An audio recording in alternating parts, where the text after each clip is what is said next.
ডিম কি হার্টের জন্য ক্ষতিকর? ডিম স্বাস্থ্যের জন্য খুবই উপকারী উপাদান। বিভিন্ন ধরনের প্রোটিন, ওমেগা-3 ফ্যাটি অ্যাসিড এবং রকমারি ভিটামিন ও খনিজের দুর্দান্ত উৎস এই ডিম। এটি খুবই সহজপাচ্য একটি স্বাস্থ্যকর খাবার।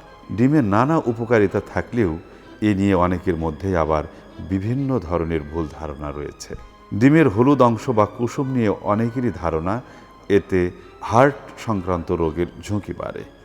এ কারণে অনেকেই ডিম খাওয়া নিয়ে ভয় পান। কিন্তু এটি কি সত্য? বিশেষজ্ঞরা কি বলেন? তারা বলেন, অনেকের বিশ্বাস ডিমের হলুদ অংশ হার্ট অ্যাটাকের কারণ। এই ধারণা একদমই ভুল। চিকিৎসকরা বলেন, একটি ডিমে প্রায় 6 গ্রাম প্রোটিন রয়েছে, যার মধ্যে 40% পর্যন্ত প্রোটিন ডিমের কুসুম থেকে আসে। ডিমের হলুদ অংশে রকমারি পুষ্টি উপাদান থাকে, যা আমাদের মস্তিষ্ক, লিভার, পেশি, হাড় ও সামগ্রিক শরীরের ক্ষেত্রে খুবই উপকারী। ডিমের ব্যাপারে চিকিৎসকরা বলেছেন, ডিমের হলুদ অংশে কোলিন নামক উপাদান থাকে, যা মস্তিষ্ক ও লিভারের জন্য প্রয়োজনীয়। আবার এমন কিছু উপাদান বিদ্যমান যা স্ক্রিন টাইমের জন্য হওয়া স্ট্রেন থেকে রক্ষা করে থাকে চোখকে।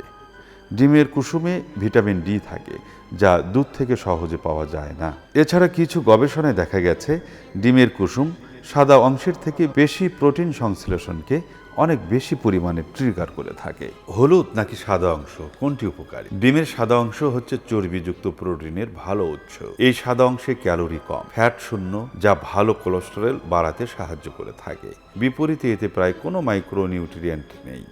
এ পরিস্থিতিতে শুধু প্রোটিন বা একটি সম্পূর্ণ সুপারফুড প্রয়োজন হলে তা ভেবে সিদ্ধান্ত নিতে হবে আপনাকে। দিনে কয়টি ডিম খাবেন? প্রতিদিন কয়টি ডিম খাওয়া নিরাপদ? এ নিয়েও প্রশ্ন রয়েছে অনেকের। এ ব্যাপারে বিশেষজ্ঞ ডাক্তাররা বলেছেন, একজন সুস্থ প্রাপ্তবয়স্ক ব্যক্তির দিনে 1 থেকে 2টি ডিম হলুদ অংশ সহ খাওয়া নিরাপদ, যা পুষ্টির জন্য ভালো উৎস। তবে অবশ্যই খেয়াল রাখতে হবে, স্বাস্থ্য সংক্রান্ত কোনো সমস্যা থাকলে বিশেষজ্ঞ চিকিৎসকের পরামর্শ অনুযায়ী ডিম খেতে হবে। সুস্থ শরীর, সবল মন, বাঁচতে হলে প্রয়োজন।